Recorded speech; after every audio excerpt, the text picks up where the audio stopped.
Links to previous episodes are given in the video description, so don't forget to like, subscribe and share the video. The Wolf She Never Knew. Episode 9. Chapter 61. Avalynn POV. I stood by Miranda's side, protecting her from everything that came her way. She had the right where we needed him. He was frozen, unable to move, and when I heard her say the word betoken, I watched as Dexter was brought to his knees in pain. I couldn't help but to enjoy the pain that radiated from him. I slipped into his mind at that moment to relish the pain he was feeling. It was amazing to feel the pain he was feeling, to see how afraid he was, to know how much he was freaking out because his men were failing him. It felt like I was rallying his pain into my own strength. Just as I released his thoughts, another was coming at Miranda and me. I rolled him away and snapped his neck and watched his body fall to the ground and go limp. My attention was diverted back above when crashing sounded and my ex-mate came through a window and landed on the ground. We all ducked as shards of glass fell from above, protecting our eyes and faces from injury. I heard King Brent yell for Wolfsbane and I looked at Ryder. He truly looked like a monster. His body was a mixture of wolf and lichen. He was covered in silver chains and had broken silver cuffs around his wrists. I heard a commotion and looked over as Dexter was now fighting with Everest. I looked over and saw Ryder fighting with King Brent. A lichen came charging at Miranda and I fought against him and snapped his neck. Miranda and I were surrounded by a mix of two lichens and a wolf. I fought them off as she tried to gather her concentration. But the need to help save Brent pulled at her. I understood that it was her mate and seeing him fighting and outnumbered was a major distraction. I would do the same. I feel the same. I couldn't look over at Everest and not want to help. It was clear that after everything was said and done she would choose to become one of us. I fought off the next two when a sudden pain snapped through my entire body. My head ached and I looked over at Everest out of instinct. I knew that I shouldn't have done it because it was a distraction, but what I saw was an absolute horror show. It made me sick to my stomach to watch. I felt the contents of my stomach try to push its way up as blood spurted around Everest and Dexter. My heart dropped, then raised into my throat. It felt like it was so hard to breathe, I gasped for air. The sight of Dexter on top of Everest, concrete slabs slamming into his nearly limp body, was horrid. Men were fighting all around, some were struggling against Dexter's warriors. Ryder was fighting Brent and two others and winning. I searched around quickly, assessing the situation, and realized someone was not with us. Where was Brennan though? I searched through the thoughts quickly and pinpointed exactly what happened. Ryder. Ryder murdered him in cold blood with the help of his witch, who was waiting just inside for everything to be finished. Seems to be that he was helping the witch settle a score of some kind, but not my problem. In a way, Ryder did us a favor. Brennan's blood wouldn't be on our hands and would just result in a tragic death by placing his trust in the enemy. A loud growl brought me back and out of Ryder's mind. I couldn't explain it, but I felt everyone's panic, rage, and anger just radiating suddenly inside of me. It was like a light being turned on and a soft glow at first. As the glow began to brighten, I felt warmth radiate all throughout my entire body. It felt like fire was spreading through every inch of my body. I heard a gasp from Miranda as I felt the urge to let out a scream. My body shifted back into my human form on its own, and it was like I was not in control of my actions. I let go and gave into this unusual feeling. The feeling of power, warmth, and anger. I let out a shrieking scream as light and heat eluded my body. It was blinding and caused a pause in the fighting as everyone watched what was happening. I looked at my hands as if something, light, or was it fire, escaped from my body. My skin had turned into a golden color as power escaped me. I felt strong, powerful, and deadly. I felt the Legion inside of me smile as my power pushed out of me. It was as if she knew this secret and kept it hidden away the entire time. It seemed that this mysterious force coming from my body knew who the enemy was. The power was hitting with such force, knocking them back away from who they were fighting. It gave my people enough time to regroup and get back on top of things. I could hardly believe what was happening to me. King Brent was able to give a larger dose of wolfsbane to Ryder and subdue him. I will be dealing with him soon. I looked around and saw Everest lying on the ground barely breathing. I felt rage inside of me. I glanced over to Miranda and gave her a nod. Dexter was beginning to stand up when I launched myself at him, shifting back into my Legion. I felt our bodies collide as I gave over full control to my Legion. She was a powerful force to be reckoned with, especially with all of this pent-up rage. Miranda joined me and together we went up against Dexter. He fought against us. Miranda summoned up her chant and froze him. I took his head in my hands and banged his face off of a concrete block a few times before looking at him, dropping him to the ground, and standing over him. I circled around him and growled. He was frozen and I felt his fear coming off and crashing into me like waves. I couldn't however smell the blood from him, odd. I wanted this to be painful for him. I wanted him to suffer more than anything else in this entire world. Would it be best if we waited for a trail or to end him right here and now? I looked over to the men designated as our medical team, attending to Everest. I looked down at Dexter and thought back to Trevor and how he ripped an arm away from him. How he took away his parents and his pack, leaving him and his brothers orphaned.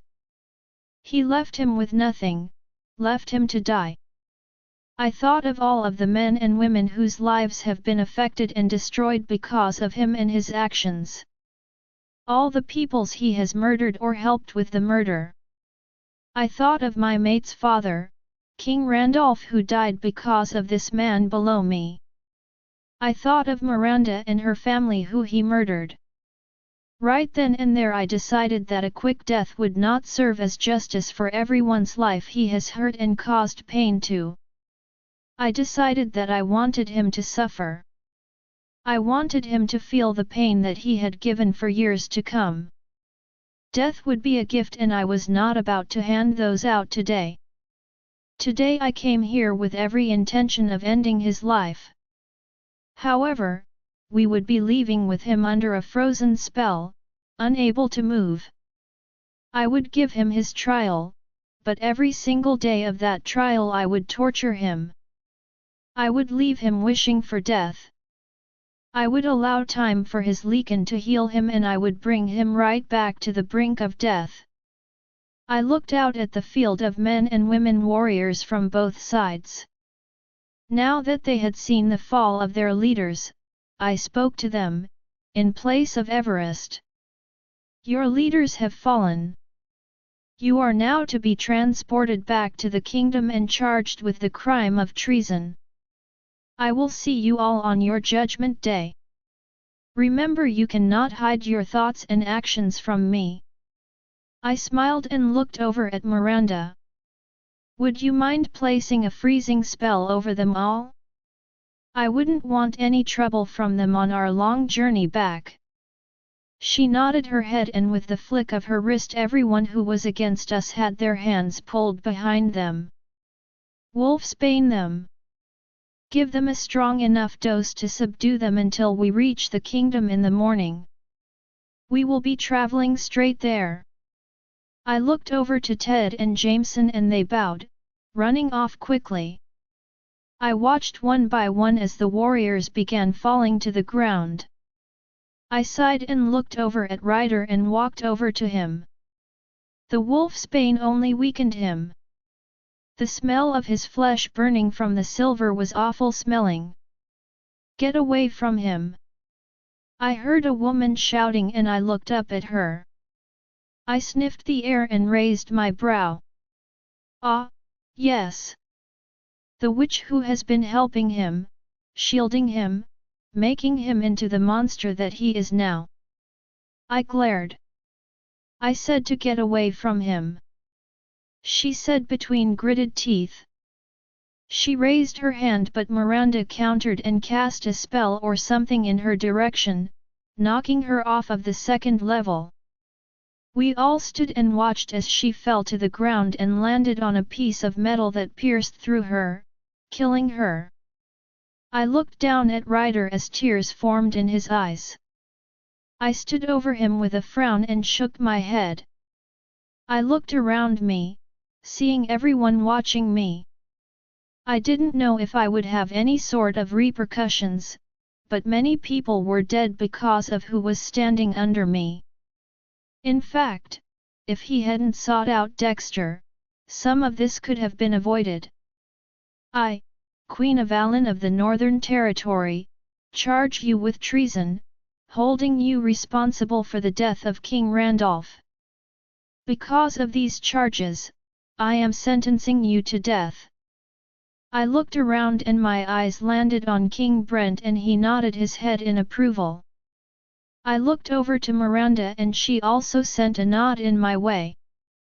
I turned back to Ryder and I felt nothing but rage for all of the pain he had caused me over my lifetime. I took a deep breath as memories of being tortured plagued me. I took it and channeled it inside as I put my hands on either side of Ryder's head and snapped his neck. I took a step back and took in a long breath of air. A single tear ran down my cheek at the loss of my ex-mate, the bond now completely severed from him. He could have accomplished so much, but he wasted and threw his life away. I turned and walked off silently without a word. "I sent King Brent a link, please, if you wouldn't mind. Have your brother transported back to the Northern Kingdom dungeons immediately. He will stand trial in our kingdom, as he will be our prisoner and be held accountable for his crimes. You may also carry out any sentence and invite any of the members of your kingdom to witness his sentencing." "Of course. Do you know when sentencing will be, by chance?" He linked me. "A few weeks from now. Allow some time for Everest to regain his strength to carry it out himself." "Of course, Queen Avalynn." "Oh, and Brent, thank you for all the help from you, Miranda, and your warriors. Without you, this would have been difficult."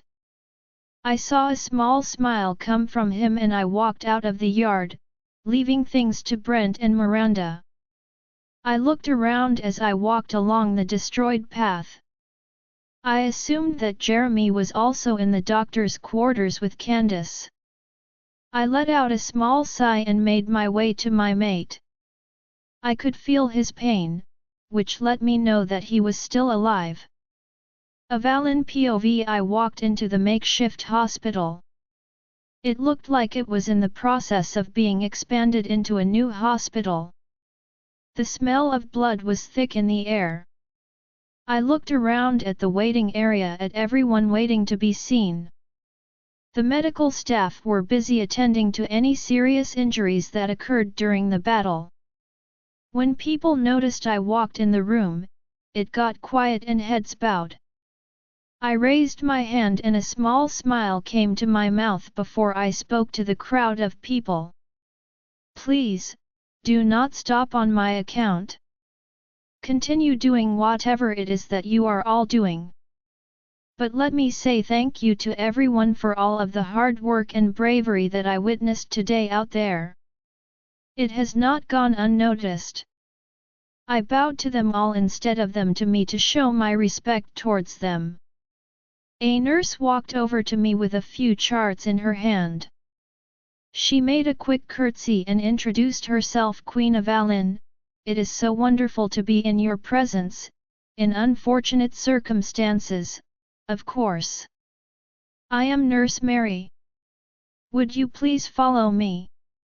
I nodded. It is an unfortunate circumstance but very nice to meet you, Nurse Mary. Please, lead the way. I followed behind her as she walked quickly through the hallways of the small hospital with purpose. She took me to a conference room and motioned for me to sit at the head of the table.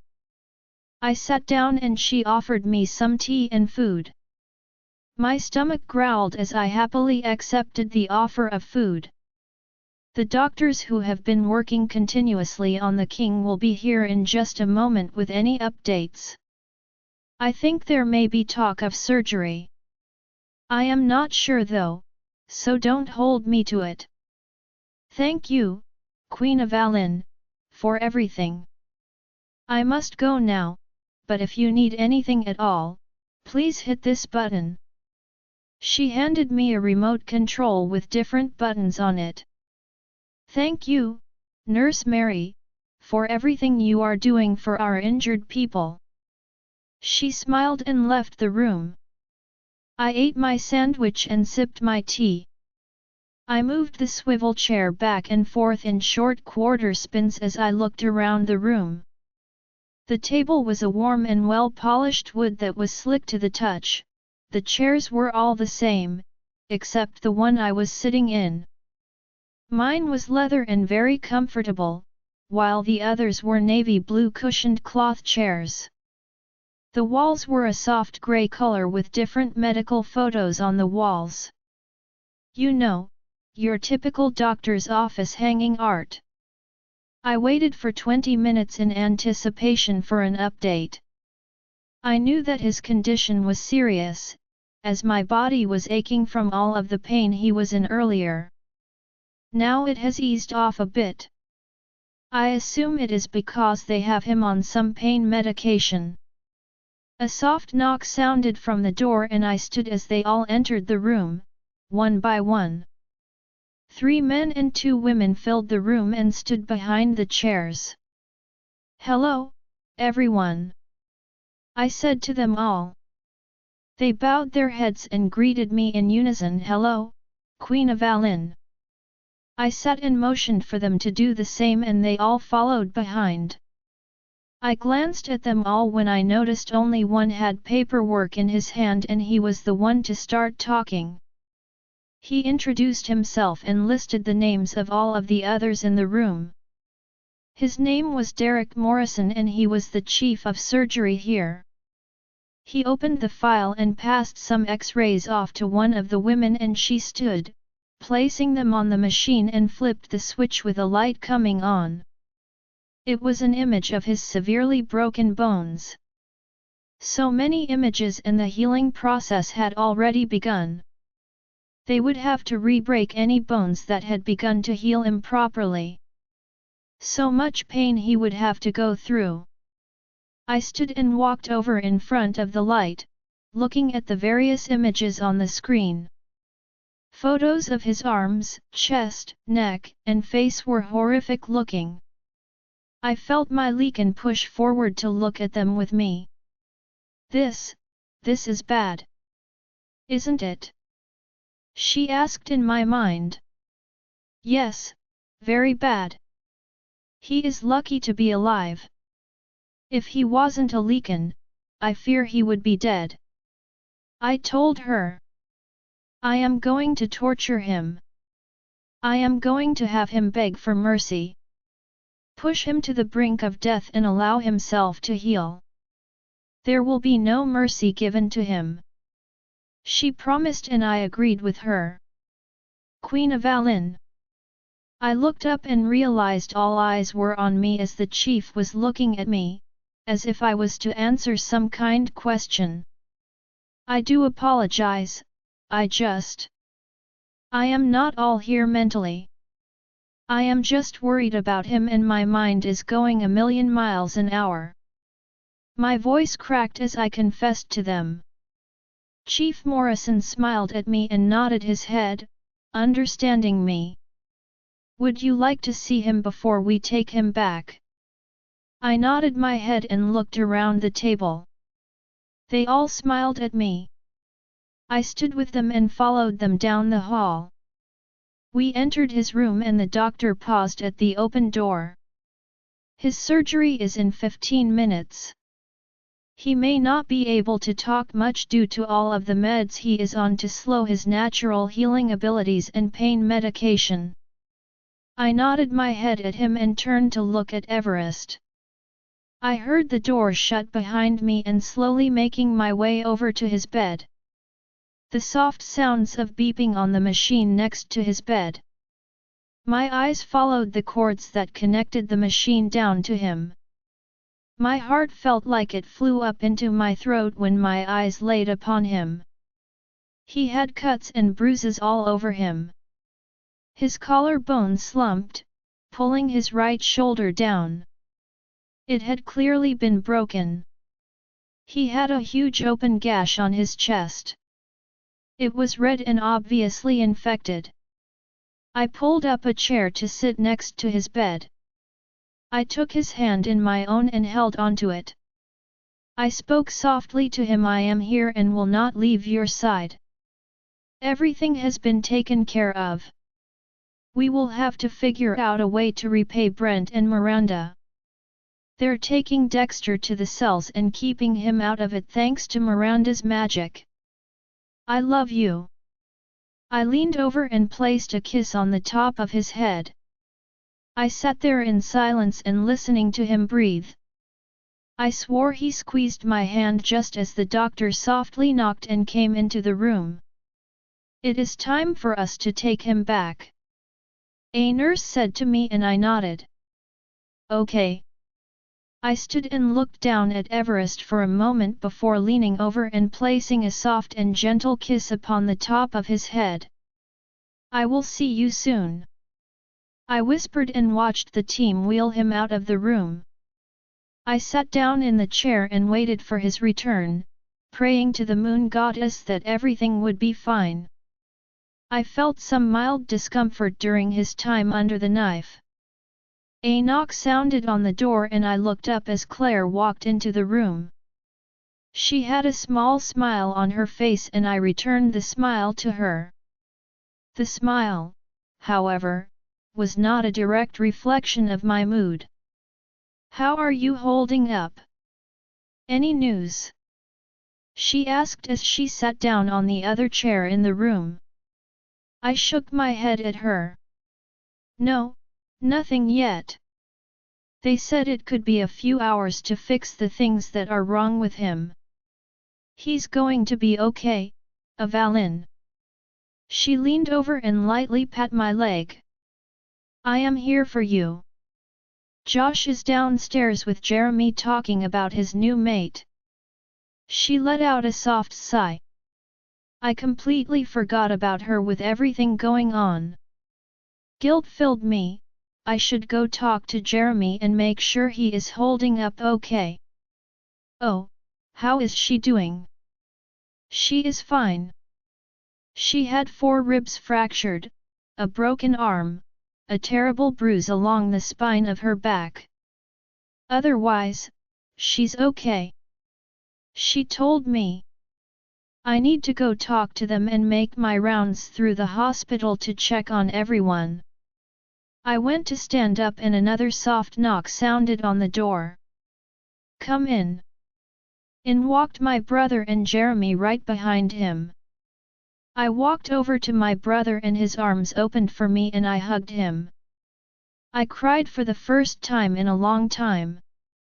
He just stood there and held me and allowed me that moment of weakness to cry. I was worried for my mate, for the future of our kingdom, just everything was sitting so heavy on my shoulders. It's okay. He is going to be okay. I heard him whisper. I stood straight after a few minutes and wiped the tears from my eyes. Thank you, Josh. I needed that hug. He moved to stand next to Claire. I turned my attention over to Jeremy. How is she doing? His brows raised and he shrugged his shoulders slightly. Candace will be okay. Her arm started the healing process and they had to re-break her arm so it could heal properly. Her ribs were healing fine on their own, so they didn't have to do anything there. She is asleep right now though. His hands went into his pockets as he leaned against the wall. How is my cousin? I sighed and looked down at my feet for a moment before looking back up to him. I explained everything that the doctor had told me. He nodded his head and he looked worried about him. I still stand by what I said, Avalynn. I will make sure that you are fine and taken care of regardless. I closed my eyes and nodded my head. He truly wants what is best for his cousin's well-being. That is sweet. It may have been a flirtatious notion beforehand, but now I see he is being genuine. That's nice. I heard my Leekan's voice drift through my mind as she invaded his. Thank you, Jeremy. I hope and pray, for us all, that Everest will be okay and will survive this. I told him. Josh spoke up. I have faith that our moon goddess will not fail us and let evil win. No, she will not let evil win over good, Claire said, and Jeremy nodded in agreement. I sat back down and we all sat in a comfortable silence together waiting for any news. Hours went by with only 2 updates from the team of surgeons working on Everest. He seemed to be doing well even with everything going on. I went down to visit Candace and Jeremy and she was doing pretty good, just some discomfort. Everyone was with their mates as I stood to look out the window of his room. About 20 minutes later, there was a knock on the door and I turned around to see them wheeling Everest in his bed. I felt my heart jump into my throat and I smiled at the sight of him. It was such a relief and I hurried to his side and sat down next to him. I looked up at the doctor, who had a smile on his face. Good news? I asked him. Absolutely, he did very well while under the knife. Everything should heal properly and he should be good to go within the week. The doctor looked down at the chart and back up to me. I felt tears begin to sting my eyes, not because I was sad, but because I was so unbelievably happy. That's fantastic news. Will he require any therapy? I looked back down at him and was worried about how badly bruised and beaten down he was. He made a face as if he was trying to make a decision. Honestly, it just depends on how well he heals and how his nerves are functioning when he wakes up. I don't think so, but I cannot rule it out completely. When he is released, he will be on light duty. It is very important that he does not shift for 2 more weeks. He looked at me over his glasses. 2 full weeks? Not any sooner. If he does shift it could cause more damage and he could lose all function in this arm of his. He looked over at me for a moment before looking back down at the folder that had Everest's chart. He was looking over it to see if any more information needed to be said as he made an annoying clicking sound with his tongue. I nodded my head as I listened to the clicking sound. Got it. He won't be too happy with that, but I am sure he would be even more unhappy with the effects of shifting too soon. Thank you for everything you and your team have done. Well, you are all still currently doing to help our members. He smiled, bowed his head, and then excused himself from the room once satisfied that all the information was given to me. I looked over at Everest and listened to his breathing and smiled at myself, watching him closely. It was comforting to know that he would be just fine. In just a few short weeks and he will be back to his old self again. I couldn't wait to shift and go on a run with him, once he was able to, of course.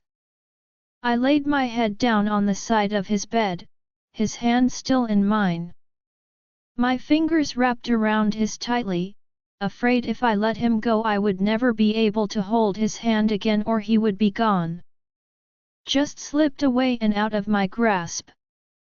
I could feel his blood flowing through him. His hand was warm in my own. The soft pattering sound of his heartbeat was the calm to my forever brooding storm. I tapped into his mind to see if I could hear him and there was nothing. Just a peaceful humming of pure bliss. I soon fell fast asleep listening to his breathing and his heart beating. It was wonderful music to my ears. It was just the music needed to send me into a deep and unbothered slumber. I awoke the next day to a puddle of apparently my own drool. Gross, I thought. My hand was no longer clinging to his and I wiped my mouth, cleaning it from all of the drool I left behind. I heard a soft chuckle next to me. Good morning, my love. I am sorry I did not wake you. You just looked so peaceful in your sleep. I heard his voice. Although, now there is a small drool puddle on my bed. I may need a nurse to change my sheets. He laughed. My eyes shot up to him and a huge smile was now on my face. Oh, Everest. You're awake. I said happily to him. I am. So are you. He joked with me. He was himself, thankfully. I had been worried that he would be groggy and grumpy but he was in wonderful spirits. I rubbed my eyes and looked over at the clock. I said, out loud, causing a small laugh to escape from Everest. It was nearly noon.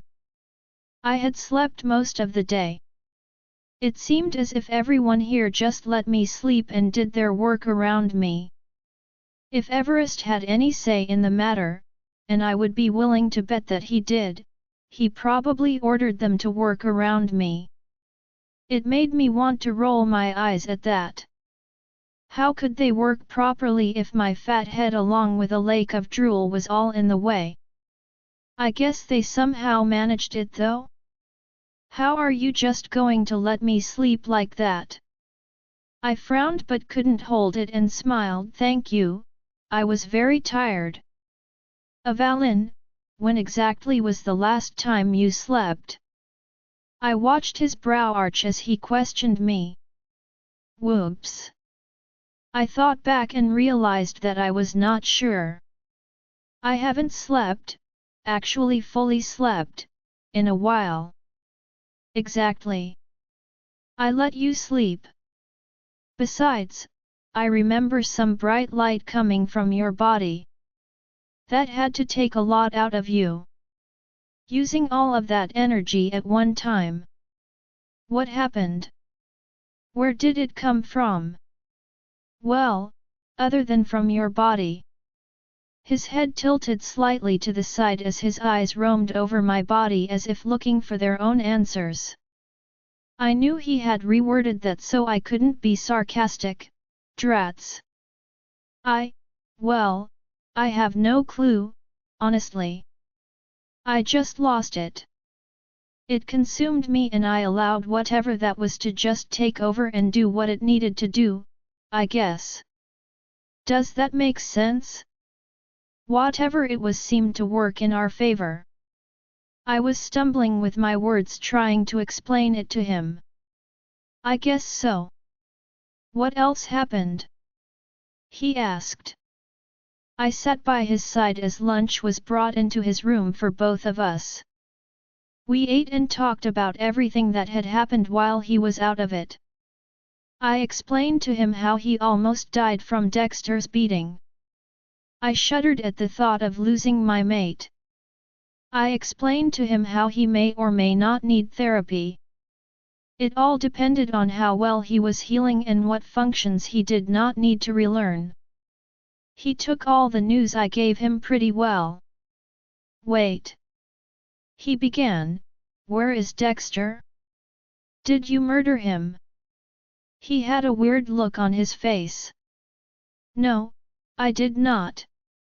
He is, was, being transported back home with King Brent and Miranda. He will face trial. But Miranda and I are going to have a little bit of fun before his trial. He deserves to suffer, in my opinion. I thought that killing him on sight would have been in light of a sentence. He will answer for all of his crimes against our kingdom. He will answer for all crimes against Brent and Miranda's kingdom as well." I watched his face as he was taking in that information. He seemed bothered at first that he was not dead, but as I explained it to him, he understood where I was coming from. He, in the end, agreed with the way things were being done. This is not the human world and we do not do things as humans would. Honestly, their justice system is screwed up. Letting people roam free that have hurt, abused, or murdered others. In our world, we take things to a personal level and have an eye for an eye kind of deal. I stood and took our trash to the trash can as a knock came on the door. Jeremy walked in with Candace and I smiled at her. She seemed to be nervous but bowed her head, baring her neck as a sign of respect. Jeremy threw a nod in my direction and smiled as he looked at his cousin. I excused myself and left the room, leaving them both to catch up. I had phone calls to make and plans to set up upon our return home.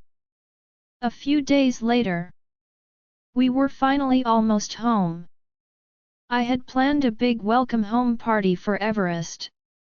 Everyone missed their brave king dearly and I knew he would be down for a nice big get-together. When we arrived, his mother, April, rushed out to us and wrapped us both in the warmest of hugs. I stepped away, giving her access to her son. She had been worried sick and texted me continuously for updates on him. Our bags were brought inside and I helped Everest inside the door. When we walked in, the room was filled with friends and family members. He smiled brightly and looked over at me surprised. "Welcome home, King Everest!" Everyone shouted together. "Thank you," he told everyone. "I planned a gathering of friends and family for a nice big dinner together. I hope you don't mind. I want us to all be reunited and happy." He leaned down and placed a soft kiss on my mouth, as I was telling him why everyone was here waiting for us. I was worried that it may have overwhelmed him. "I guess not. It's perfect. Thank you." He smiled. "Avalynn. Everest." I heard the familiar shout from Trevor. He ran over to us, hugging me. I returned the hug and looked around the room we were in. "This place is intact. Good work," I told him and he nodded his head. "I think so. No one was getting through these lines here," he said proudly, causing Everest to chuckle. "Any reports?" Everest asked him. "No sir, nothing to report other than boringness throughout on non-training days," he told Everest and smiled like he had a secret he was holding back from telling us. He never let on though and kept it a mystery as he became distracted by a group of his friends. I nodded for him to go join them. We made our rounds and spoke to Amber and Jameson, Ted, Josh, and Claire, Jeremy and Candace, and finally, Brent and Miranda at dinner. We discussed a trial date and what would be done to Dexter. We all agreed that he should no longer be allowed to roam the world freely, but should we be the ones to end his life or make him work and repay his debt? I didn't think he should be alive, honestly. I knew Miranda agreed as I tapped into her mind. The only person who struggled with the death sentence was Brent. Rightfully so, as that was his only brother. I wasn't even sure if their mother was still alive. I never asked. I sat and tried to remember but was unsure. Look, Brent. I began and Miranda cleared her throat and I glanced over to her.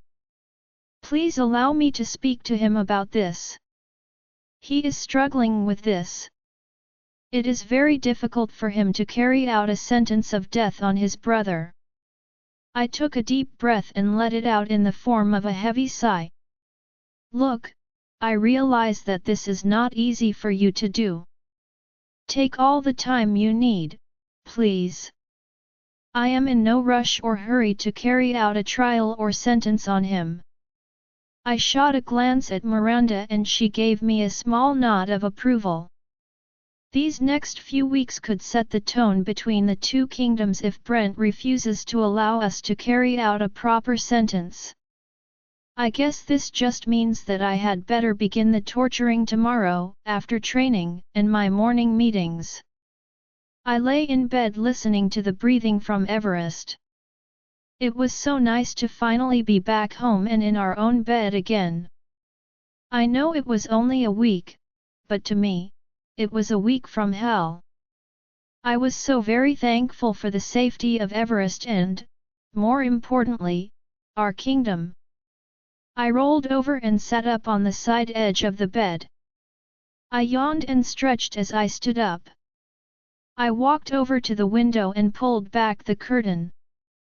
The sun was beginning to rise, and the sky still clung to the darkness that lingered from the night. Where the sun was rising in the sky held hues of orange and pink. It was beautiful to witness and for the first time in forever I took in the beauty of it all. I ended up taking a hot shower and got ready for the day. I walked to the side of the bed, where Everest was still snoozing away, leaned down, and placed a soft kiss on his forehead. He stirred under my touch, and that brought a smile to my lips. He still had a week of healing ahead of him as I handled manners from the war. We were still having to weed through the ones who were forced and had no other option, over the evil that lingered through Dexter's men. Then that left us with Dexter and what to do with him. Brent has yet to say anything to his brother or go see him. As much as I hated the situation Brent was in, I knew that he would do what was best for all of our people collectively. My phone buzzed on my nightstand and I walked over to it and read who it was from. The text was from Miranda. Miranda, hey. Good morning. I hope that I am not waking you up. I tried waiting as long as I could before texting you. Me? Morning, I am awake. Meet me in my office in 10 minutes. I'll have one of the workers bring up breakfast. Claire and Amber should join us in decisions later in the morning regarding Brennan's men. It seems we have a long day ahead of us. Miranda, okay, I will see you in a few minutes. I am grabbing some coffee, want some? Me, of course. 2 creams and 4 sugars. Thanks. I walked to my office and called down to the kitchen to have breakfast brought up to us. I ordered sausage and egg biscuits with cheese, bacon, egg and cheese biscuits, hash browns, different fruits, water, and orange juice. I opened the filing cabinet where I kept a detailed photo album of sorts that had information on everyone who was in the prison cells. A knock came on the door and I knew it was Miranda before she entered. "Come in." She walked in and had 2 large coffees in her hands. "Oh, thank you." I smiled at her and took my coffee from her hands. I took a small sip and I swear I felt my soul come alive. "Breakfast will be here soon." I let her know. "Oh, you got the list. Who are we talking to today?" Miranda was peering over the desk at my folder of photos. I pulled out the stack of 30 people. "We will be going over these people here. Starting with the lower ranks first. They are more likely to be innocents than the higher-ranking ones." She nodded her head as I handed her half of the list of lichens. "Sounds good." She sat down and sipped her coffee. "How is Everest this morning?" I looked up from my own cup. "He is fine. He was still asleep when I left." "How is Brent handling everything?" I watched her facial expressions change. She did not seem happy, but honestly I did not blame her one single bit. She deserved to be a bit angry at him. "I am furious." She nearly yelled as she spoke. "I understand that Dexter is his brother and his only family left. That is what I do not understand. How can anyone show any type of sympathy to someone who murders your entire family, including attempting to murder him too? Not only that, but I am his mate and his brother even tried to off me and nearly succeeded at that task. If it wasn't for Brent, I wouldn't be here today. I am just, ugh." She screamed the last part. "It honestly makes me not want to accept him as my mate. It makes me want to reject him, or make him reject me and go live a normal witch life. I just do not understand Avalynn. How can he be so conflicted with someone who has done so much wrong? Who has murdered so many innocents? That is the part that floors me. Look at those 3 brothers. They have no one but you and Everest and their aunt and uncle left. I know they will be okay eventually, but he destroyed everyone near and dear to them. How is it a struggle for him?" I let her vent. It was obvious that she had this on her chest from the beginning. I understood where she was coming from. Dexter took people away from me. He killed my mother, my father, my stepmother, and though it was never fully proved, I assume my father too. A knock sounded on the door and we went quiet for a moment, allowing me to tell who was at the door to enter.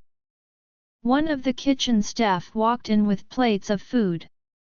They added gravy, ham, and French toast to the order. They knew how much I loved their cooking and I smiled widely at all the extra food. We ate breakfast together and discussed plans for Dexter. We came up with a plan to begin first thing tomorrow. I really wanted to get the rest of these interviews done and finished before we moved on to bigger and better things. Amber and Claire came up to the office a little while late, and we regrouped together and split interviews. We, Miranda and I, would not be going into the interviews alone. Ted and 2 other warriors would be coming with us. Claire and Amber would be in charge of keeping order in who needed to be where they needed to be at the correct time. We finally agreed on a line-up order and took our places. I linked Ted and a good amount of warriors to meet us in the interrogation rooms. On the way there, I bumped into Everest. He insisted on coming with me, as he did not like me in a room full of possible rogue lichens and wolves alone. There really was not a big threat seeing how Miranda was with me, along with Ted and 3 others. But if it made him feel better, he could stand in the corner and be intimidating all he wanted. Miranda and I took our places as we waited for the warriors to fill in the room. The instant they walked in, I centered myself and dove deep into their thoughts. Little by little, at a snail's pace, it seemed we were making headway with the group. More were innocent than guilty, as they were under the impression that Everest had murdered his own father. Brennan and Dexter played and twisted on everyone's words. They were angry until they learned the truth. Many gave themselves up during battle and submitted to our leaders. It was a pretty easy afternoon as we breezed right through the remainder of our list. We all took a break for lunch. We ate sub sandwiches with chips and a drink. We met up with our mates and I sat next to Everest. I filled him in on how things were going. He seemed pretty pleased with how things were progressing. He also appeared to not be experiencing any discomfort, which was great. Brent looked at us as he cleared his throat. I just want to apologize for how I was feeling towards Dexter. I thank you all for your patience and understanding. This has not been easy for me. Dexter needs to pay for his crimes.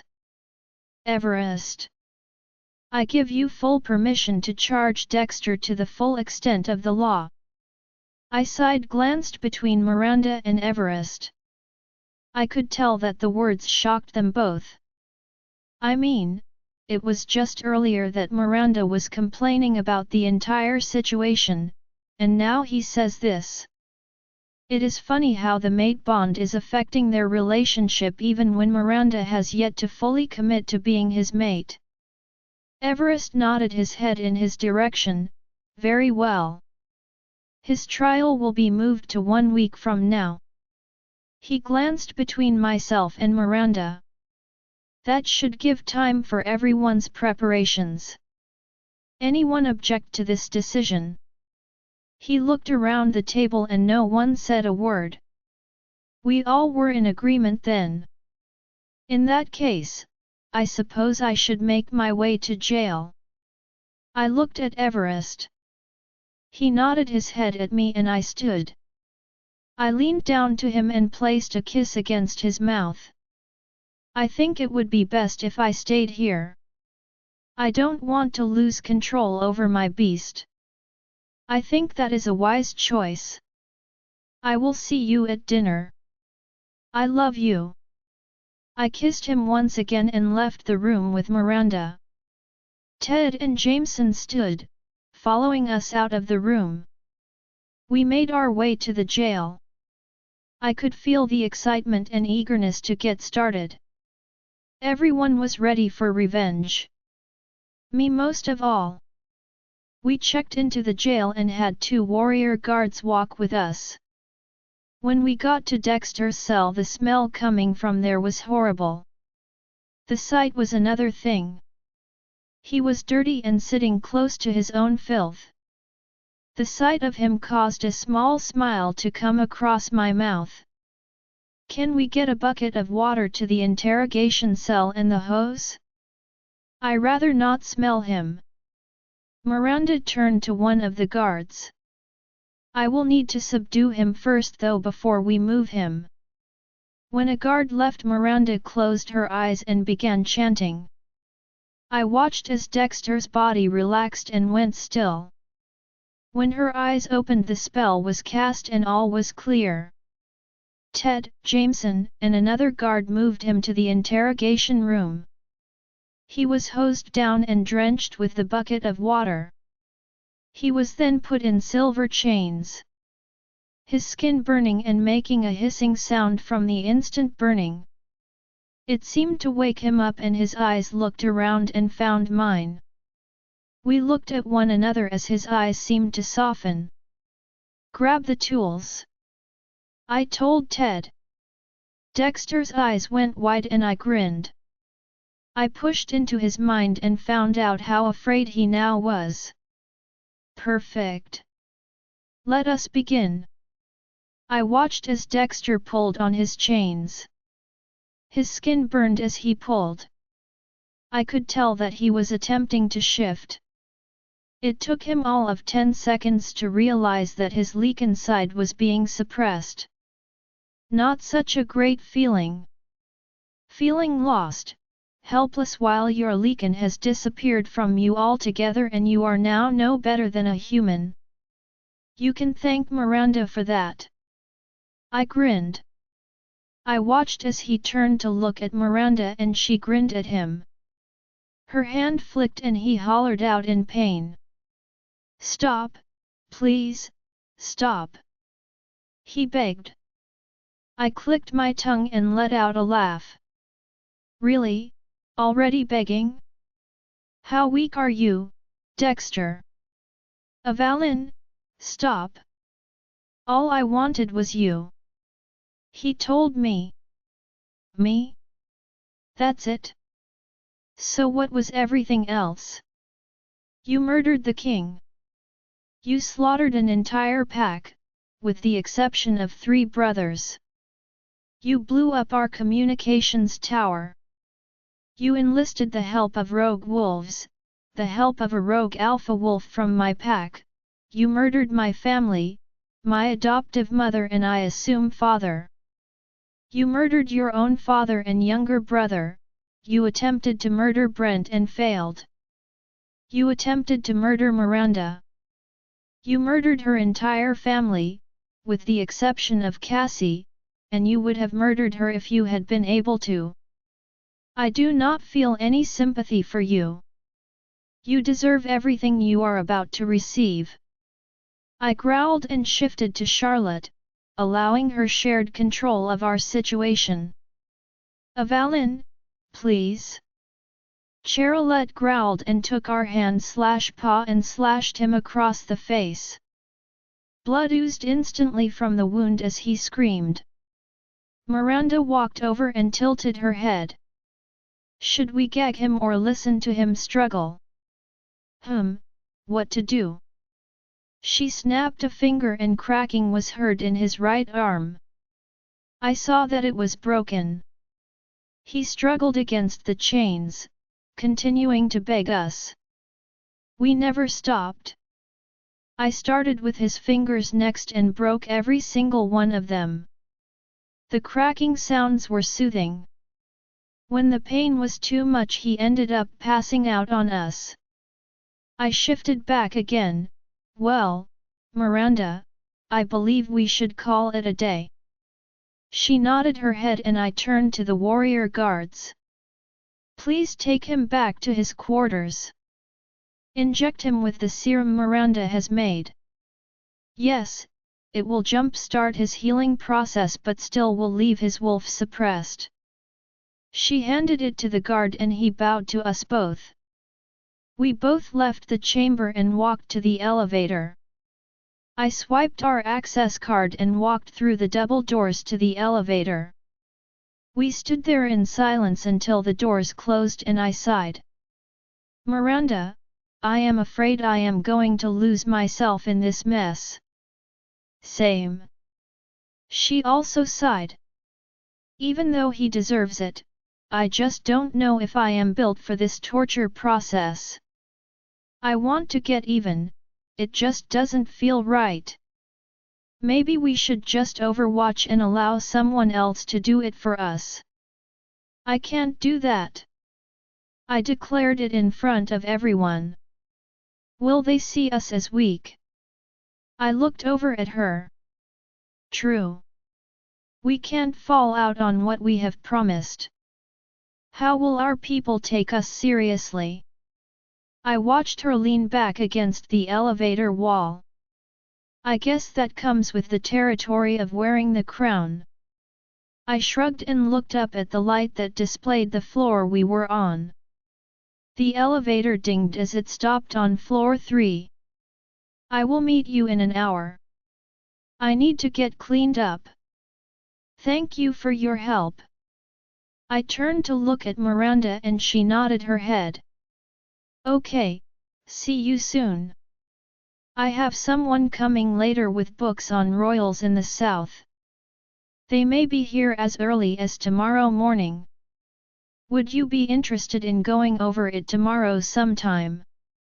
Miranda pushed herself off the wall of the elevator, stepping out of it right behind me. I walked to my room and opened the door, stepping inside, and locking it behind me. I leaned against the door and jumped when Everest walked out of the closet. Oh. Sorry, my love, I didn't mean to startle you. He walked over to me. It looks like you need a shower. He motioned to my blood-stained clothes. Yeah, it got a little messy when I slashed his face. Blood kind of went everywhere. I shrugged and walked past him to the bathroom. I went to close the door and paused for a moment. Everest. Yes. He answered me. Can I ask you something? I turned around to look at him. Man, did he look great? Of course, you can ask me anything. He flashed a brilliant white smile at me. I am struggling with this. I know that he deserves everything that is being given to him, but it doesn't give me the satisfaction I thought it would. Charlotte loved every second of it though. She always had a stronger stomach for things like that, I guess. He had walked over to me and nodded his head. It is very hard to give out a sentence that you know someone deserves, but have a hard time because you are not like them. The best part, though, is if it is too much for your human form, allow your leak in full control over your entire being.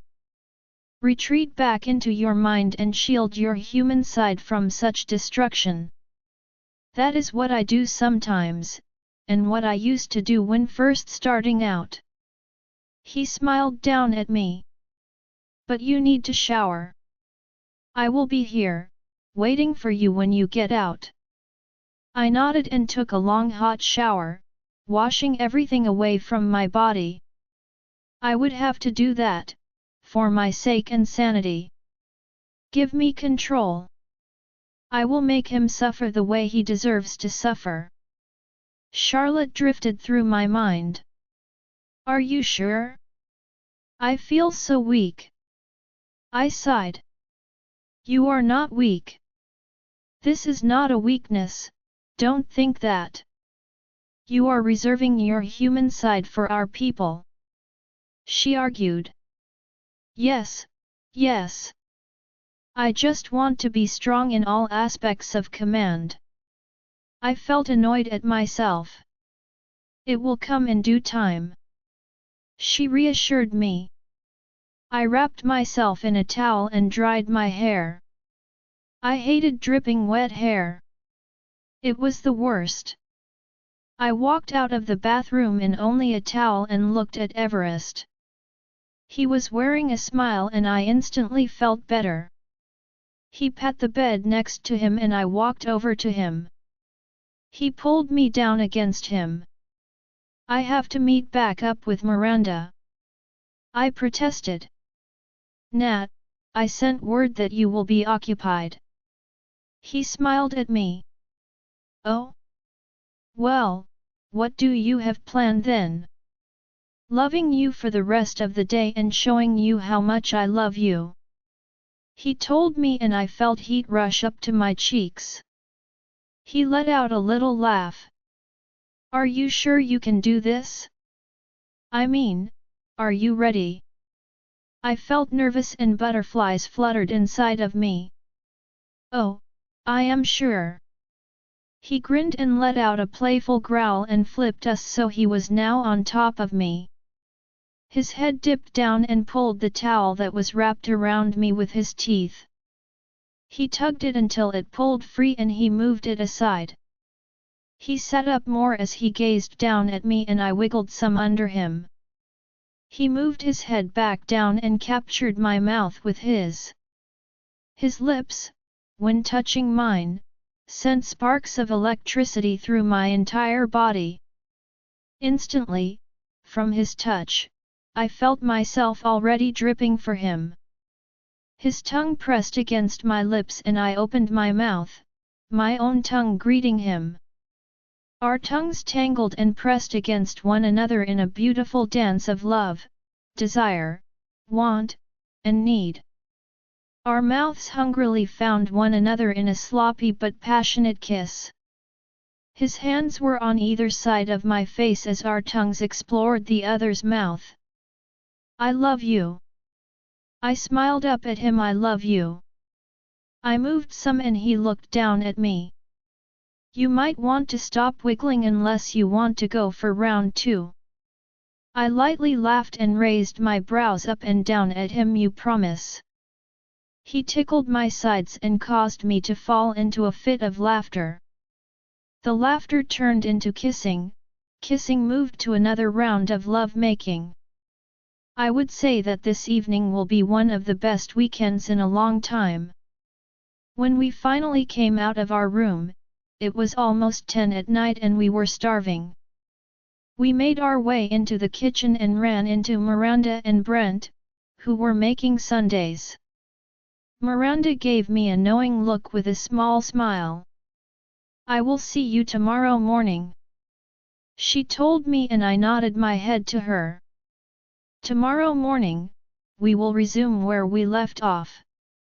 I smiled at her and watched them both leave. I turned to look over at Everest, who was rummaging through the cabinets. I don't know how to really cook. But, with that said, I can make a mean fried sausage, egg, and cheese sandwich on buttered toast. He shrugged. Well, that sounds delicious. I sat down on the bar stool by the kitchen island, watching him as he cooked for us. He served it with a side of hash browns and a large glass of orange juice. It was honestly perfect. He told me as we ate that he would be joining Miranda and I as we dealt with Dexter. It would be nice, and I felt that it was a good idea to have him with us. I wondered for a moment if he wanted to take out some anger on Dexter or would be there for more moral support. Either way, whatever he was truly there for, I was happy to have him by my side. I was happy that he was here and with me now. We sat and ate in peace, enjoying one another's company.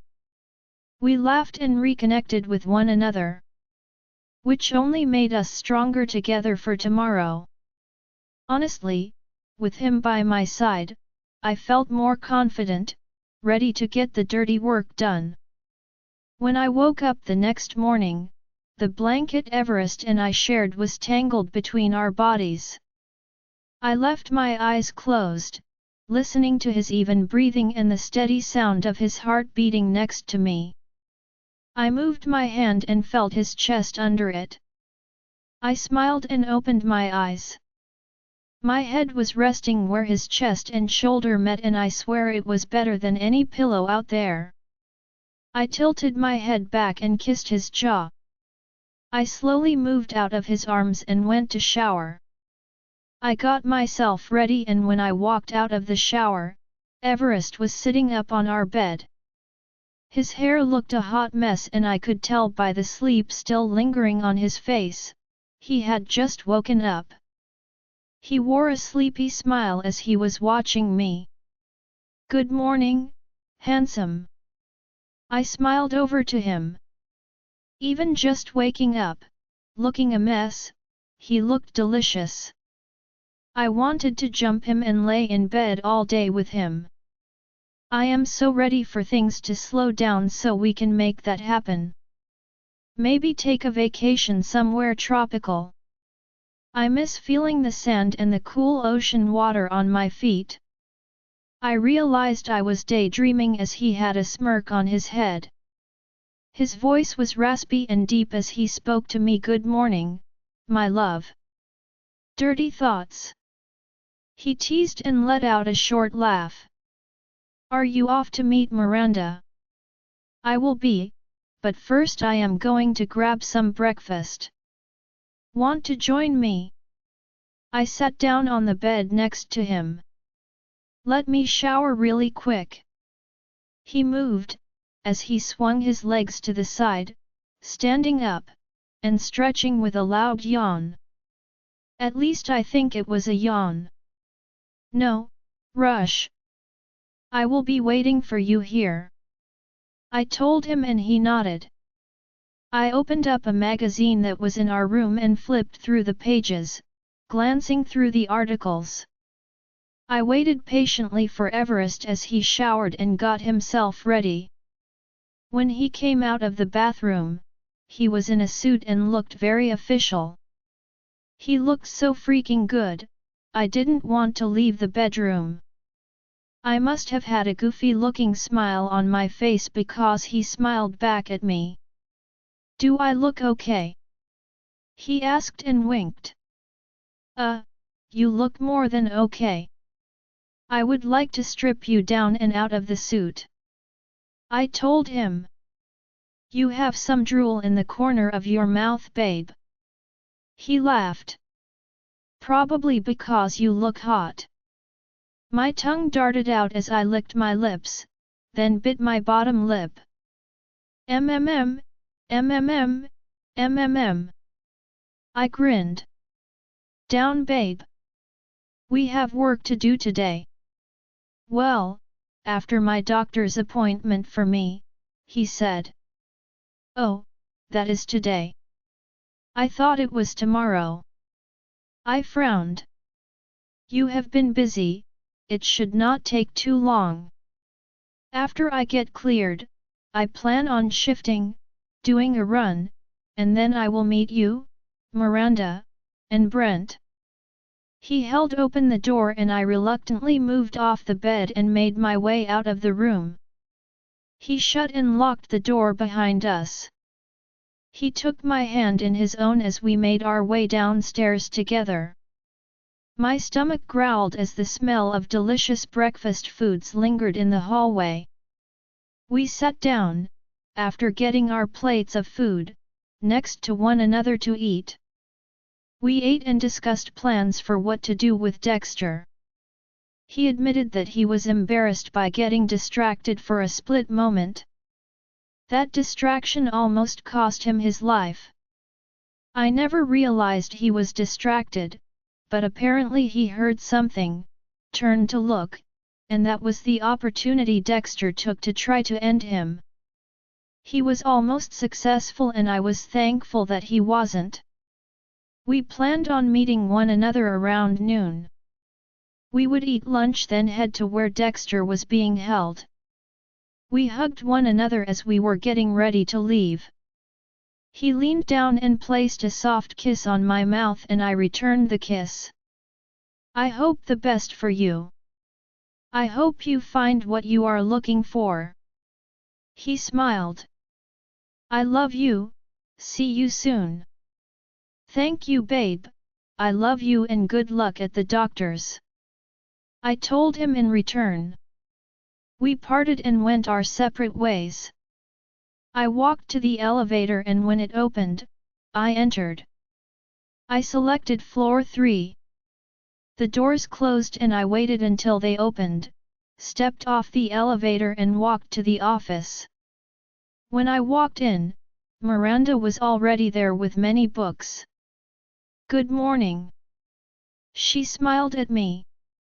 Good morning, I did not realize the books were here.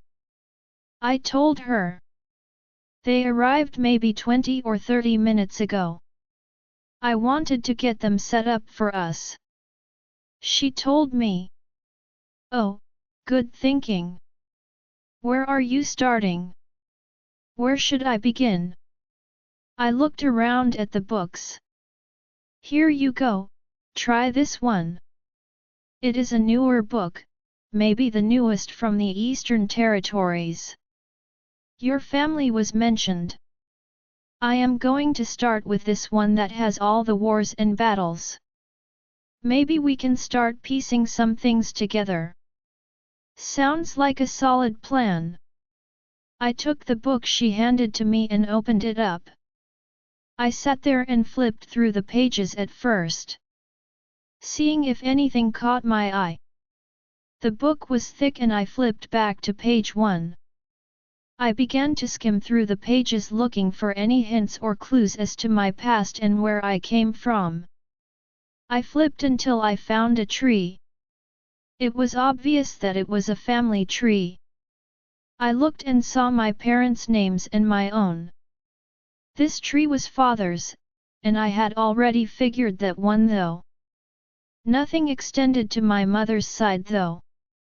I sighed and kept flipping and skimming through it. I stopped when an article was taped on a page that had a larger photo of my mother and father. I frowned and read it.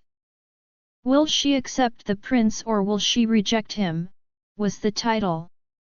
I read through the article and it confirmed that my mother was indeed a witch. "Hey, Miranda! I believe I found something." I looked up at her and she raised her head at me.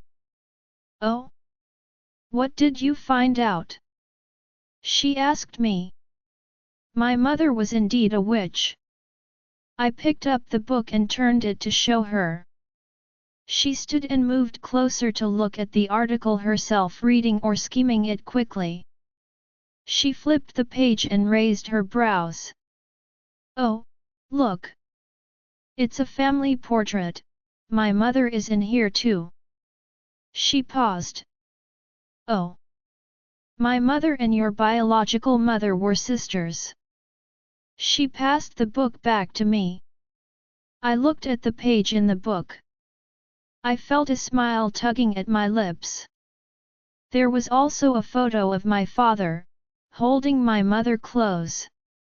I read the description below: "The king and our future queen, together with family members, enjoying a day out.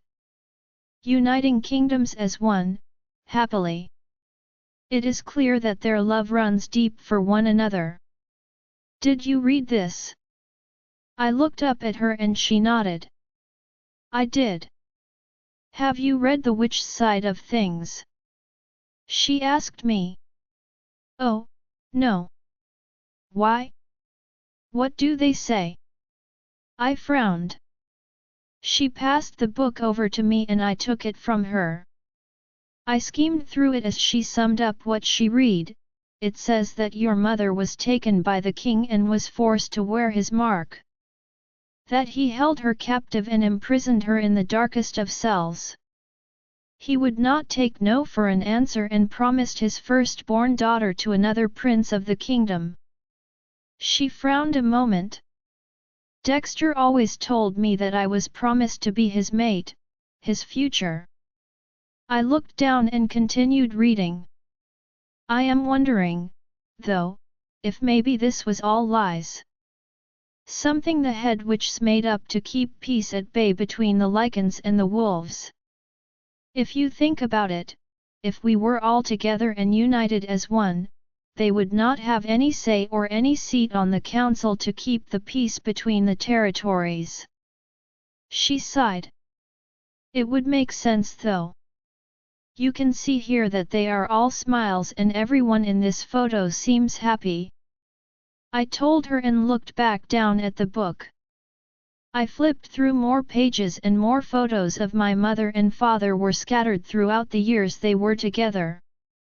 The more I found, the more I knew that the head witches had another plan and it infuriated me to the core. More than likely, because of them, a war broke out and caused my parents to send me somewhere safe with only a locket. I felt like crying but held back the tears. I was angry and I was thankful it was almost time to go have our daily visit to see Dexter. I would not be holding anything back. I also wanted to take down the head witches. I was just unsure how capable I would be to perform the magic and how deep that magic ran in me. A knock sounded and I looked up as Everest and Brent entered the room, greeting us. We greeted them in return. We passed the 2 books off to them and they both read them.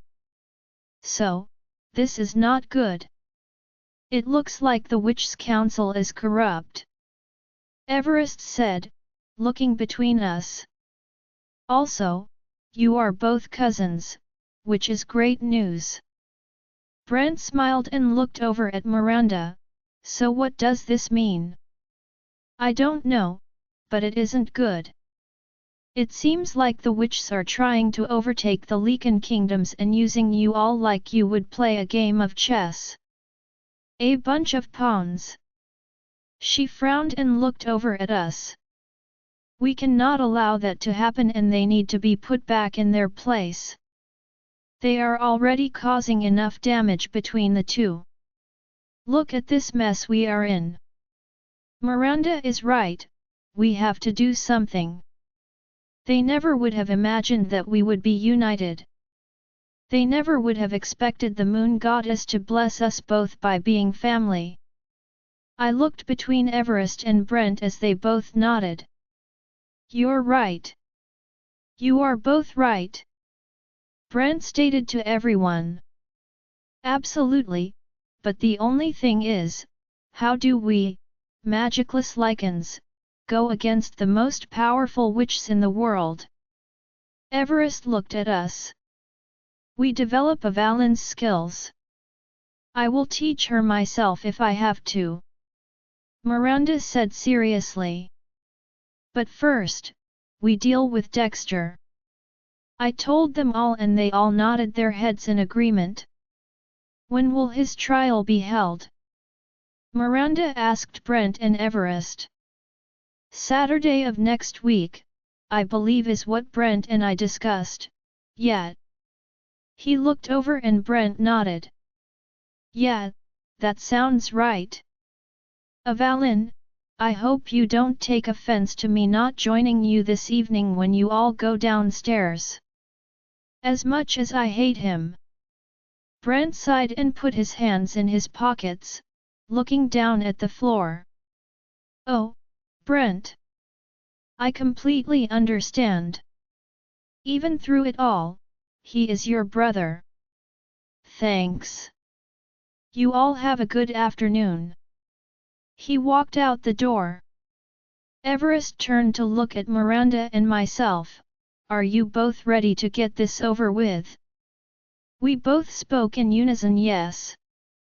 Everest nodded his head as his eyes glazed over, linking head warriors who were to accompany us downstairs. It took them a few minutes to meet us in the office. We discussed our plan of action, what they would be there for. If things were to go south, what we would do and how we would accomplish our mission. When everyone was on the same page and ready to go, we left the office and walked to the elevator. We walked into the elevator and Everest selected the floor we needed to get to. I must have held my breath the entire elevator ride down because when it opened I inhaled deeply, sounding like I was gasping for air. Everest rested his hand on my shoulder and I relaxed instantly. I was ready and knew I could do this, especially with Everest by my side. Charlotte, are you ready? I asked my Leaken. Absolutely. Let's get this party started. She had all the confidence in the world. It was one of the many things I admired about her. We went through a security detail, which we had upped because of Dexter. He was given a herbal blend through an injection to keep his Leaken at bay and also a double amount of silver chains to hold him in place. The herbal blend he was given also slowed down his healing process. When the elevator dinged and we stepped off, Charlotte was ready and pushed to shift. I went ahead and allowed the shift to happen. I stepped back and gave her full control over our body. My sudden shift seemed to shock everyone, including Everest. Though he was shocked, he had a small smile tug at his lips. Okay, everyone. he started to say as his hand rested on the door. "Let's do this." We all walked through the door and I looked around the room. Charlotte growled at the sight of Dexter. I peered through Charlotte's eyes as she looked over him, curious. He was slumped over, with bruises covering his body. Though he looked like he was in pain, he lifted his head up and had a grin upon his face. It was a wicked, evil grin and he appeared to look almost sinister. A laugh came out of his mouth and I saw a flash of his lichen pass through his eyes. It was a quick second and, because everyone was in their human form, it was almost undetectable. I read through his mind and found his lichen fully present. I had to act quickly. He suddenly stood and went to leap at Everest with a growl beginning to shift. Everest had his back turned to him, locking the door behind us as a precaution. I pushed my way past everyone forcefully, knocking them aside. Their bodies hit the ground or they stumbled back onto the wall. I intercepted Dexter while he was shifting to his lichen. We went flying in the direction I was heading in from the force of our collision. He seemed surprised at the counterattack. We fought and rolled through the room. I caught a glance and Miranda was on the floor, her eyes closed. In my attempt to push through them, I must have knocked her on the ground and she hit her head. I focused as I felt Dexter fully shift. I heard Everest growl and I panicked. I was worried it was still too soon for him to shift. I sunk my teeth into the first appendage I could get to, right into his right front paw. Charlotte locked her jaw around his paw as he let out a yelping cry. He wasn't fighting me but trying to get me off of him while trying to pursue Everest. He nipped the side of my face as an attention-getter. He was trying to get me to let him go. He shouldn't have done that though. Cracking was heard as Everest began to shift. It had been a while and the resetting of his bones caused it to be a slower transition and apparently a painful one. He growled as he became taller and scarier looking. He let out a deathly growl in our direction. Dexter became too hard to hold down as he now began to pull harder, dragging me with him. I let him go and moved to jump onto his back. My claws dug down into him, piercing through his skin. He stopped and swung an arm back to swat at me. When his head turned, Charlotte sunk her canines in between his neck and shoulder. Her canines went deep and caused Dexter to freeze for a moment as I was sure the pain was awful. It was like a switch flicked in him and he bucked, trying to throw me off. He ended up throwing me off of him. He stalked over to stand above me with a deadly growl. Just as he was leaning down, I could feel the warmth of magic. The light and tethers of magic bind together. A bright sunny yellow shade began coursing through me. As he leaned down, it was obvious that his lichen was in full control and the human side was gone. When Everest crashed into him and they fought, allowing me to stand up.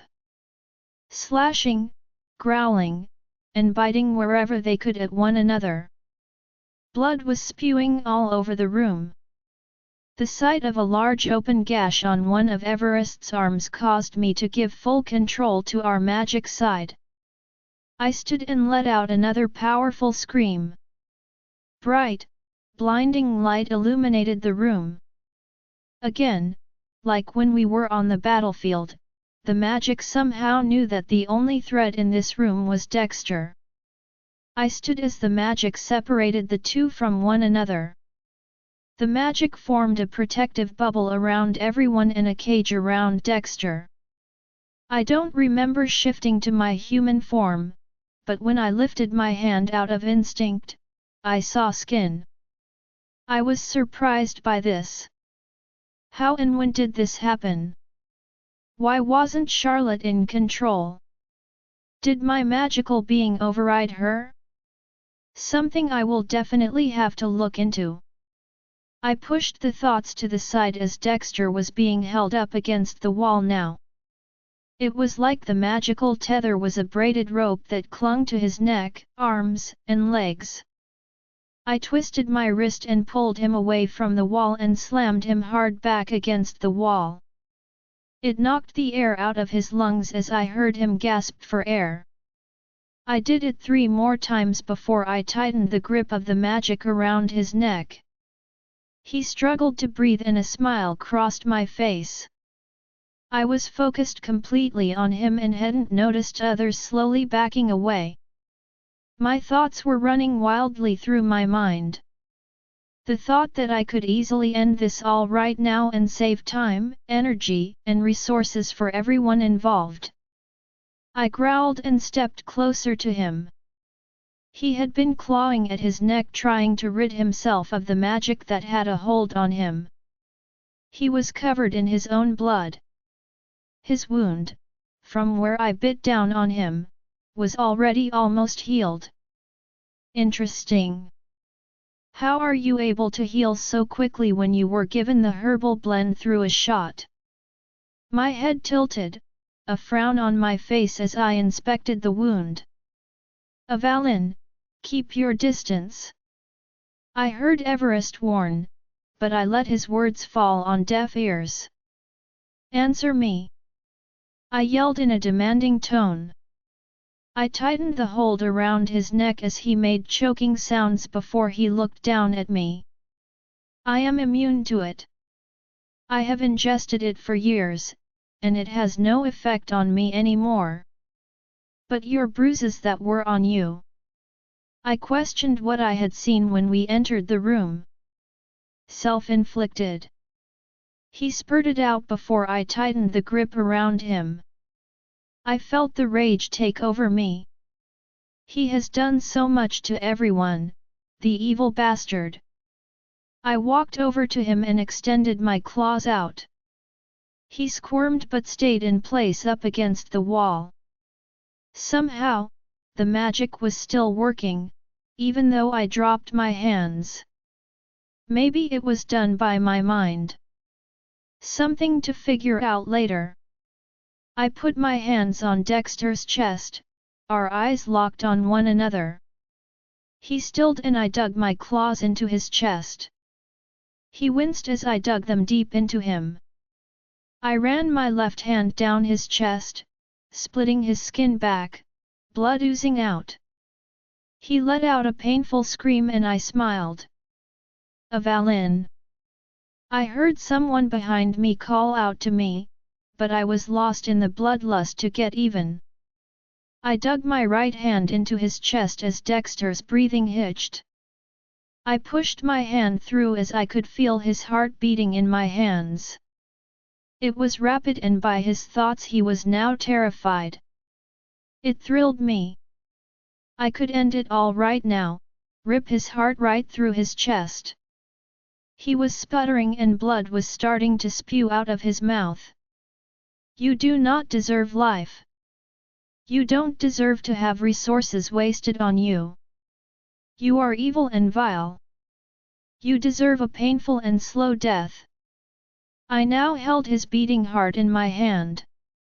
I watched as blood oozed around my arm when I felt Everest's hand on my shoulder. Avalynn, you are better than this. Stop. I looked at him and snapped out of the hostile rage I was caught up in and drunk with the power it gave me. I looked at Dexter and pulled my hand out from his chest and took a step back. My magic fell as well as I came to and blinked as I looked around the room. I noticed Miranda was up and had a small bump on her head as she was watching everything transpire. She seemed amused or approved of what had happened. I looked down at Dexter's collapsed body as the guards rushed in picking his motionless body up. He is still alive, King Everest. One of the guards said. Good, break both arms, both legs, dislocate both of his knees and then bleed him slowly. It will keep his leaken side away for now. Yes, Your Highness. They bowed and took Dexter out of the room. I sat down on a chair and felt weird. What happened and what was that all about? I looked over at Miranda and she seemed pretty impressed still. I'm sorry about the bump. I just had to. I started to tell her. She cut me off. You did what you had to do to keep everyone safe. Please do not worry about it, it will heal. I have never witnessed such a pure form of magic before. Being able to swap and use both sides of your gifts is fascinating. She said to me. I looked up at her and gave a little nod. I still didn't understand it. I didn't like how it consumed me and took over me. I was not myself and it brought out a side of me I didn't like. Are you okay? I heard Everest speak softly to me. I will be fine. I am sorry. I told him. For what? You did what everyone wanted to do. He gave me a reassuring smile. I do not know what or how that happened. I looked up at him as I sighed. Miranda walked over to us. You have what we magic fold like to call evocation magic. Evocation magic? I questioned her. What is that? Everest asked. Evocation magic is more of something that is used for fighting. You can use raw elements in your power. That band of light that comes from your body is only possessed by people who can do evocation. It also explains why your leaken, Charlotte, is so very strong and great in battle. Your magic enhances your ability to fight. She told me. Oh. Was all I could manage to say. I wasn't sure at first, but seeing your magic abilities today, I am absolutely sure of your magic. It will take time to work and understand and not let it consume you, but we can work on it. She smiled. I don't know how to control it. I just feel warmth and heat and a blinding light consumes me. It is like when I am angry or afraid, it is when I am the strongest with my magic. Today I was both and it was so overwhelming I didn't even realize what was happening. I looked between the two of them. It is running off your adrenaline. Everest commented. Yes, yes it is. Once you understand your magic and learn your abilities, then learn the boundaries that surround you, you will excel and be more powerful and better able to keep a hold of everything. Do not be afraid of it, it is not there to hurt you. Your magic side is a part of you. That is why the blinding band of light never hurts anyone except who you want it to hurt. It seeks out who you want it to seek out, does what you tell it to do. It knows because you control it and tell it where to go. Miranda smiled. Okay, well, I guess that makes sense. I told her. See, everything is going to be fine. You are fine. Everest pressed a kiss on my forehead. Let's go get cleaned up. That sounds good. I looked down at myself as I was covered in blood. Rest your mind for the remainder of the day. We will meet tomorrow afternoon and practice your magic together. Miranda pat my lap and left the room. I looked over at Everest, who was standing and outstretched his hand to me. I sighed and stood without taking it. My hands are bloody. He laughed and held his hand up in my face. So are mine, no worries. Oh, I didn't realize. We walked to the elevator and went to get cleaned up. I was looking forward to learning and working my magic. It would serve me better if it did not consume me. But, for now, it would be best to get this murderer's blood off of my skin. Breakfast was served in the dining hall as I sat there. I looked at my blood-stained hands and sighed. No matter how much I scrubbed them, the blood wouldn't come off of my skin. It was more annoying than anything. It was like every part of that idiot wanted to cling to me in any way that it could. I ate a sausage link and listened to the chatter at our table. Everyone's spirits were up and I heard the happy voice of Trevor. He had been training with Jameson and Ted and was starting to bulk up. His aunt, cousins, and his 2 brothers would be leaving the kingdom today and he declined to go with them and wanted to receive his training here instead. Trevor walked over to me and he smiled at me. When he reached me he bowed. "Good morning, Queen of Avalynn." "Good morning, Alpha Trevor." I winked at him and the smile on his face spoke of his happiness. "Please have a seat and join us." I offered and he sat across from Everest and myself. "So, Trevor, how is training going for you?" He looked across at him. I was also eager to know how everything was going too. I had been so busy and so self-consumed with everything. "It is going well, I believe. Shifting is still very painful but I manage. Apparently, my wolf is larger than normal." "Makes sense, I guess you know, just considering my condition of being armless." Trevor frowned.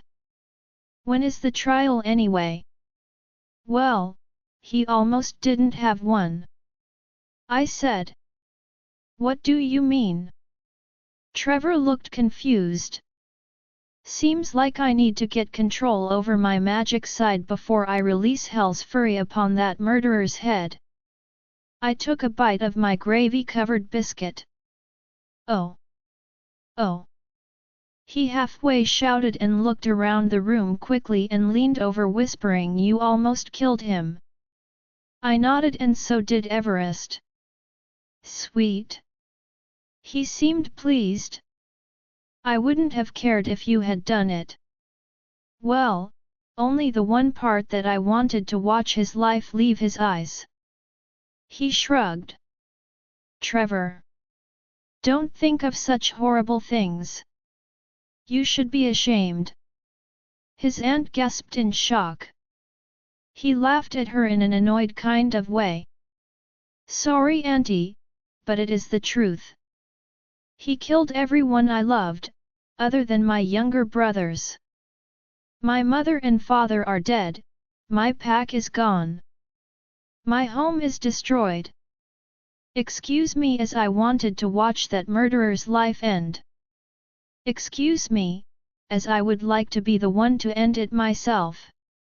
I will not be ashamed of wanting something to happen to someone who deserves the worst out of life. If you have a problem with it, that is fine, but don't seem shocked when others don't have that same perception of the matter." She frowned at him, obviously angry at how he spoke to her. I cleared my throat and she looked over at me and she glared. "You ruined his mind and put these dangerous thoughts in his mind." "Excuse me." I stood up from the table and glared at her. Everest stood and let out a growl and she winced. "You best watch your words. You are speaking to the Queen," he warned. "Well, he is just a young boy." She tried to reason with Everest about her outburst and improper tongue. "Speak that way again and I will rip your tongue out." He growled and she whimpered and showed her neck, being submissive to him. It wasn't enough for me though. She needed to learn her place. I walked over to her and looked her dead in the eyes. I did not place any murderous thoughts in his mind. "That evil murdering bastard murdered your nephew's parents and his friends. He even tried to murder him and would have murdered his brothers if it wasn't for his quick thinking. Are you that daft that you do not understand something so simple? I shouted at her and it was quiet in the dining hall. She looked up at me and had a glare on her face. I wanted to get to the bottom of things and dipped into her mind. I searched deep in her thoughts and found a familiar face. Sarah. I pushed deeper and read that she was Sarah's godmother. You might want to lose what you think you know of Sarah. She will be nothing but a memory soon. I am sure that is why you are leaving, without your mate. Right. I pushed her emotionally and I saw anger cross her face. You have no clue. She started with a shaky voice. Wrong. I shouted at her. I know that Sarah is your goddaughter. I know that you are holding a stupid grudge over my head because she will face her fate at trial. You do realize that she was the reason why Dexter was able to get his hands on me. She is the reason he had access to everything he had access to in the first place.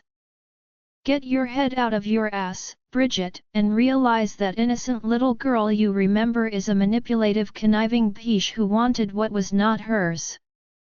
I slammed my fist on the table, causing her to jump. Say anything else on the matter and we will charge you with treason, understood? She shook her head as her mate had walked into the room. His arms were crossed and he sighed. He walked over to us and he bowed to me. I am very sorry, Your Highness. Bridget is having a hard time with everything. I looked at him and back to her, speaking to her more than him. We are all having a hard time, but it is no excuse for her to hold her hatred in the wrong place. She needs to realize actions have consequences. This is her only warning. I looked back at him then. Thank you for everything you have done for your kingdom. It will not go unnoticed. I will have our people to help update, renovate, build whatever needs to be fixed or replaced. I placed a hand on his shoulder and smiled at him. You are the reason your mate is leaving with a warning. She should get herself together before she visits again. If you must, and we understand, you should travel back with your mate and pups, especially if she is having a hard time dealing with everything. I dropped my hand off his shoulder. Thank you, Queen of Avalynn. I really do appreciate the offer to be with my mate. He returned the smile, but I couldn't help but notice the glare he gave to Bridget. I am sure she just embarrassed him in front of everyone here. Her cheeks were red with embarrassment as I sat back on my seat. She stood bowed and left without another word. Daniel bowed to us both. He snatched a bacon, egg, and cheese biscuit and followed quickly behind her. I sighed and took a sip of my orange juice. She was unbelievable. After everything everyone has been through, the absolute audacity of that woman. I had hoped that we would never cross paths again. As much as I wished that, with her being a Luna, I knew deep down that would not be the case. I would for sure be seeing her in the future. I looked around the room and saw that everyone was looking down, necks still bared to us. I am sorry, everyone. I did not realize my aura was pushing into you all. Please go back to enjoying your breakfast. I softly sighed as I cut into my waffle that was coated in maple syrup and melted butter, taking a bite. That was powerful. Trevor looked over at me. Sorry, bud. I didn't mean for it to come out and over everyone. I am still learning. I offered a smile. It's okay.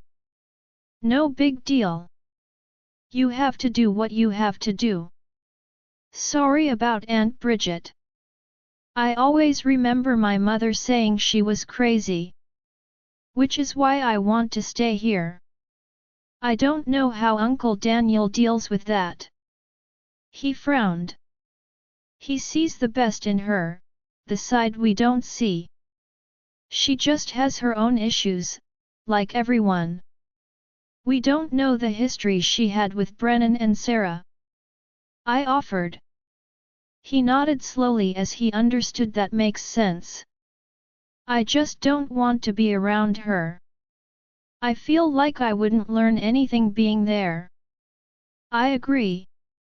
Everest told him. You are better off learning from Leaken warriors than wolf warriors. We can show you so much more about war and leadership standpoints. Regardless of your reasoning, we are more than happy to have you here and teach you everything you will need to be successful. If everyone would please excuse me, I have a meeting to attend. I hope everyone has a wonderful day, and if anyone needs me, feel free to send a link my way. I leaned down and kissed Everest and pat the top of Trevor's head. Trevor, if you ever need anything, please do not hesitate to ask one of us. We were more than happy to assist or give whatever you would need. I smiled over to him. I left the dining hall and walked to my room, changed into workout clothes, and left the room. I was wearing leggings and a sports bra. I was more comfortable training in this than anything else. I met Miranda in the field just past the garden. We sat on the ground with our legs crossed. I like to meditate before I begin training. It helps center me. She looked over at me. Okay, I have never done that before. I frowned. Focus on your breathing, being slow, even breaths. Get the thoughts out of your mind. Listen to the sounds around you and relax your body. Okay, I can do that. I told her and closed my eyes. I listened to the noises around us. I could hear the buzzing of bees, the gentle breeze moving through the bushes and tree leaves, and the happy birds chirping and singing. We sat there for about 20 minutes like this, and I had never felt more relaxed before. Okay. Shall we begin your training? She looked at me. Yes, please. Your magic is best when you're fighting, apparently. It is like a flight or fight instinct. Every person's magic is different. How you use it, for good or for bad, is up to you. Your magic is now pure or white magic. But if it continues to consume you and you are unable to control it and reel it in, it is when your magic could turn dark and dangerous. She warned. Okay. So how do I do that? I asked her. You will fight someone. She said simply. Who would I fight? I frowned. Us. A voice sounded and Claire stepped out from behind the bushes along with my brother by her side. No. I told them both. You are both insane. I can't control the magic. Absolutely not. Yet. Josh told me. No. I will not put your lives at risk. I was firm and serious. They're insane. We want to help you. Who else better to do this than us? Claire countered. I don't know, not you guys. I told them both. Look, Avalynn.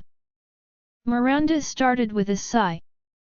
You need to work on reeling your magic in. What better way to keep it in check than to use people you care about and do not want to hurt? I sighed and stood up. Okay, fine, fine. Makes sense, I guess. Let's get started then. I rested my hands on my hips and looked at the three of them. One thing though, Miranda. What is that? She asked. If I lose control, what happens then? I bit my lip out of nervousness. I will counter your magic with my own. As of now, my magic is stronger than yours and I know how to counter what you would be doing. But, honestly, I don't think you need to worry about the what-ifs. Don't think, just do what you want to do. Focus on it and let go. She smiled at me. Okay, I got this. I pumped myself up. You got this, sis. Josh clapped his hands together. Yeah. You can do this. We will be fine. We trust in you. Claire cheered me on. I took a deep breath, settled my nerves, and closed my eyes. When I opened them, the shock was on everyone's face. Wow! Was all I heard as I looked at the three of them with their mouths wide open, obviously in shock. Join our Facebook and WhatsApp group for more updates, link is given in description. Rest audiobook will be continued in next episode.